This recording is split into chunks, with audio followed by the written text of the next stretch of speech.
Well, I've been living in Shanghai with Wuming for the last 3 weeks. I want to show you a bit of an insight into life here in China at the moment, and in particular 3 things the Chinese government have done to control the crisis that I think would be pretty hard in Britain.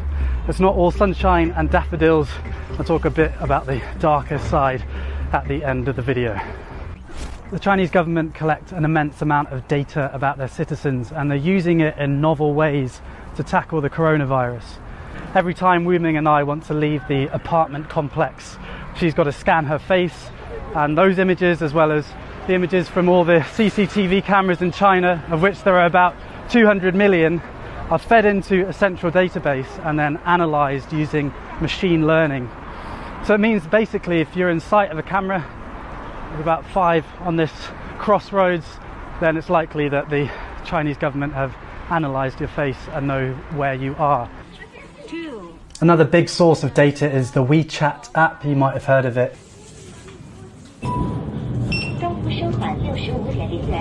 So that's WeChat. It's social media and your debit card all rolled into one super app, which is really convenient, but obviously also tracks. So the state know where you are, what you've bought and what you're saying to friends. That's just the status quo, and the Chinese people generally know about this. The images you see are actually from the state media. But they're using this data to try the highest tech epidemic control ever attempted. So if you get ill in China and you go to a hospital, the hospital will register with the authorities, and the authorities will pull your name down from this big database. And they have an algorithm that will be able to tell you all the different places that you've been in the last 14 days and all the people that you might have been in contact with. So the bread that you bought with the WeChat app, the baker now will be notified that they have to self-quarantine for 14 days.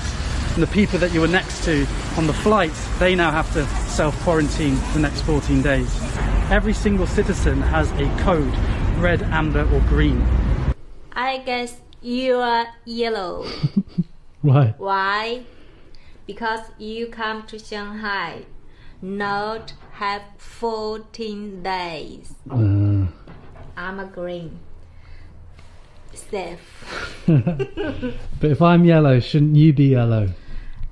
No, just you are yellow. Maybe next week you are green. Good. Some city only green. You can drive car on the road. If you the other colors, you can't drive on the road. Yes. Yeah.